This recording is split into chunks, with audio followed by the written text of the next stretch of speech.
Hi friends, welcome to our channel. இந்த channel நம்ம இப்போ என்ன வீடியோ பார்க்க போறோம்னா, ஒரு சோகமான செய்தி. அதாவது நம்ம ரோபோ சங்கர் சார் இறந்து போயிட்டாரு. அதை பத்தி தான் இந்த வீடியோல பார்க்க போறோம். ஓகேவா? இப்போ வாங்க வீடியோக்குள்ள போலாம்.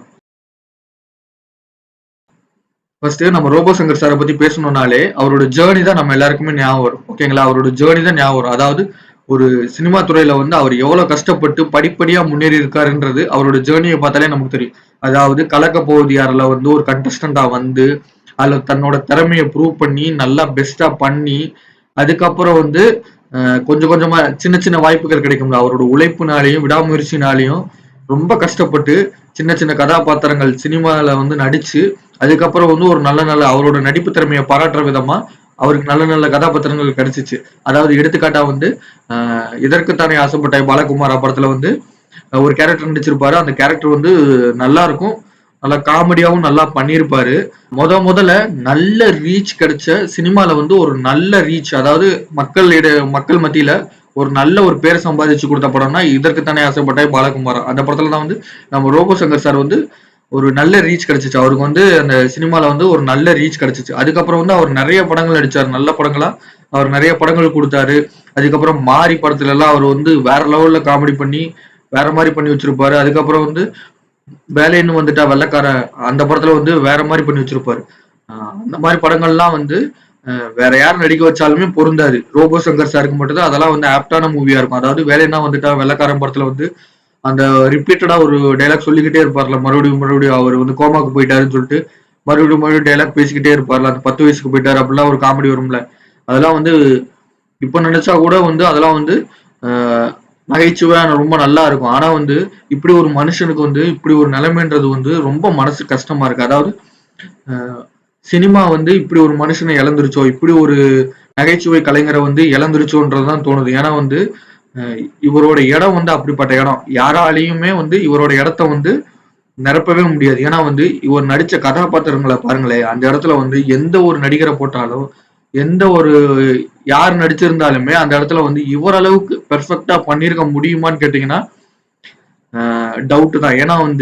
ஏன்னா நடிக்கவே முடியாதுன்னு சொல்ல முடியாது, டவுட் தான். ஏன்னா ரோபோ சங்கர் சார் ஒரு காமெடியை காமெடியா பண்றது மட்டும் இல்லாம அவரோட பாடி லாங்குவேஜும் சரி, அவரோட டைலாக் டெலிவரியும் சரி, அதுல அவர் பண்ற ஒரு ஸ்பெஷல் அந்த காமெடியவே எலிவேட் பண்ணிரும். அதாவது நார்மலான காமெடியா இருந்தாலும் சரி, அவரோட டைலாக் டெலிவரி, அவர் டைலாக் சொல்ற விதமும் சரி, அதுக்கப்புறம் அதை அதுக்கு ஒரு பாடி லாங்குவேஜ் கொடுப்பாரு. அந்த பாடி லாங்குவேஜ் எல்லாம் யாராலையுமே கொடுக்க முடியாது. அந்த மாதிரி ஒரு பாடி லாங்குவேஜ் கொடுப்பாரு. அதெல்லாம் வேற லெவல்ல இருக்கும். அந்த மாதிரி ஒரு ரோல்லாம் அவர் தான் நடிக்க முடியும். அவரை தாண்டி அந்த ரோலை பெர்ஃபெக்டா யாரும் பண்ண முடியாதுன்ற மாதிரி நடிப்பாரு. அப்படிப்பட்ட ஒருத்தர் இவ்வளவு சீக்கிரமா இறந்து போனது உண்மையிலேயே ரொம்ப கஷ்டமா இருக்கு. அதாவது இனிமேல் ரோபோ சங்கர் சாரோட காமெடிகளை பார்க்கும்போது அவர் நினப்பு உண்மையிலே எல்லாருக்குமே வரும். ஏன்னா அவர் காமெடிகள் அவ்வளவு அற்புதமா இருக்கும். அதெல்லாம் பார்க்கும்போது இனிமேல் எப்படி இருக்கும் நமக்கு பார்க்கவே மனசு கஷ்டமா இருக்கும். ஏன்னா இவ்வளவு அழகா நடிச்சுட்டு அதுக்குள்ள இறந்துட்டாருன்றது எவ்வளவு ஒரு கஷ்டமான செய்தி. இனிமேல் அவர் காமெடிகளை பார்க்கவே முடியாது, அவர் நடிக்கிறத பார்க்கவே முடியாதுன்றப்ப உண்மையிலே ரொம்பவே கஷ்டமா இருக்கு. அதுக்கப்புறம் ரோபோ சங்கர் சார் கூட நடிச்சவங்க சினிமா பிரபலங்கள், அப்புறம் டிவி சேனல்ஸ் செலிபிரிட்டிஸ் இருக்காங்களே, டிவி சேனல்ஸ்ல ரோபோ சங்கர் சார் கூட ஒர்க் பண்ணியிருப்பாங்க. கலக்க போவது யாரு, சிரிச்சா போச்சு அந்த டீம் ஃபுல்லாமே வந்திருந்தாங்க. கேபி பாலா சாரு, அப்புறம் ராமர் சாரு, அப்புறம் புகழ் சாரு, அப்புறம் இன்னும் நிறைய பேர் வந்திருந்தாங்க. சினிமாலையுமே நிறைய நகைச்சுவை நடிகர்கள்லாம் அவரை பார்த்துட்டு போயிருந்தாங்க. அது மட்டும் இல்லாம சிவகார்த்திகேயன் சாரு, தனுஷ் சாரு எல்லாருமே வந்திருந்தாங்க. ஓகேங்களா? நிறைய பேர் அவரை பார்த்துட்டு போனாங்க. அதாவது சொல்லுவாங்க, நம்ம எப்படி வாழ்றோன்றது நம்ம சாகர அன்னைக்குதான் தெரியும்னு சொல்லுவாங்க. அதாவது எப்படின்னா, நம்ம எப்படி வேணா வாழ்ந்துருக்கலாம். இப்போ என்கிட்ட பணம் இருக்குன்னு வச்சுக்கோங்க. என்கிட்ட பணம் இருக்கு, நான் என் இஷ்டத்துக்கு ஆடுறேன், நான் இஷ்டத்துக்கு எல்லாத்தையுமே பண்றேன். ஆனா நான் சாகும்போதுதான் நான் வாழ்ந்த வாழ்க்கையோட அர்த்தமே தெரியும். எனக்கு தெரியாது, ஏன்னா நான் தான் இறந்து போயிருவேன்ல, எனக்கு தெரியாது. ஆனா நம்மளை சுத்தி உள்ள எல்லாருக்குமே தெரியும். இப்போ நிறைய பேர் நினைச்சுக்கிட்டு இருக்கோம், காசு இருந்தா போதும், ஜாலியா இருக்கலாம், சந்தோஷமா இருக்கலாம், யாருமே கேட்க மாட்டாங்கன்னு நினைச்சுக்கிட்டு இருக்கோம். அதெல்லாம் கிடையவே கிடையாது. இருக்கிற வரைக்கும் ஜாலியா இருக்கலாம். ஆனா ஒருத்தராவது நம்ம இறக்குறத நினைச்சு வருத்தப்படணும். நம்மளை இழந்துட்டோம்னு அவங்க வருத்தப்பட்டு அழுதாதான் நம்ம வாழ்க்கைக்கு ஒரு அர்த்தமே இருக்கும். ஓகேங்களா? காசை வச்சு ஒண்ணுமே பண்ண முடியாது. காசு இருந்து என்ன பண்றது? காசு இருந்து என்ன பண்றது? காசை வச்சு ஒண்ணும் பண்ண முடியாது. நம்ம நல்லவனா இருந்தா வாழ்றப்ப வேணா கொஞ்சம் கஷ்டங்கள் வரும். ஏன்னா கஷ்டம் இல்லாத வாழ்க்கை இல்ல. வாழ்றப்ப வேணா கஷ்டம் வரும். ஆனா வந்து சாகும்போது ஒரு நல்ல பேரு, நல்ல ஒரு அடையாளத்தோட இருக்கலாம். அதுக்கு ஒரு உதாரணம் ரோபோ சங்கர் சார் தான். ஏன்னா வந்து நம்ம ரீசெண்டா வந்து விஜயகாந்த் சார் வந்து இறந்து போனாரு. ஓகேங்களா? விஜயகாந்த் சார் இறந்து போனாரு. அதுக்கு முன்னாடி வரைக்கும் விஜயகாந்த் சார வந்து எவ்வளவு ட்ரோல் பண்ணாங்க. எவ்வளவு கிண்டல் பண்ணாங்க. உண்மையிலே வந்து விஜயகாந்த் சார் வந்து எவ்வளவு நல்லது பண்ணியிருக்காரு தெரியுமா? சினிமால வந்து அத்தன பேரு வந்து அவர பாராட்டுறாங்க. அவ்வளவு நல்லது பண்ணியிருக்காரு அவரு.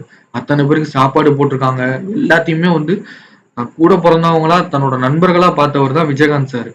அப்படிப்பட்டவர வந்து அவர் உயிரோட இருக்கும்போது என்ன பண்ணோம்?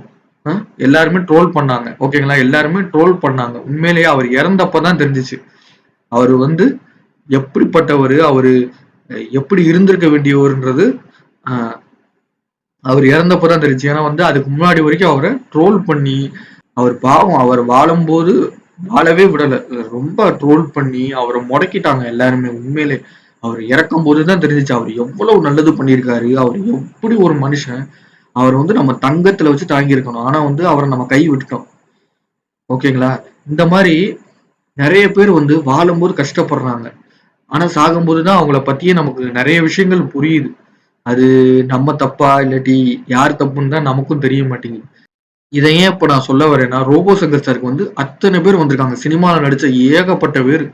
எல்லாருமே வந்து அவருக்காக வந்து நின்றுருக்காங்க. அவருக்காக அழுகுறாங்க. உண்மையிலேயே அவரோட இறப்ப வந்து தாங்க முடியாம எத்தன பேர் அழுகுறாங்க தெரியுமா? அது உண்மையிலேயே வந்து ரோபோ சங்கர் சாரோட அந்த குணத்தையும், அவரோட பண்பையும் தான் குறிக்குது. அவர் செஞ்ச நல்லது தான் வந்து அவருக்கு வந்து இப்ப திரும்ப வருது. அவருக்கு அன்பா திரும்ப வருது. ஓகேங்களா?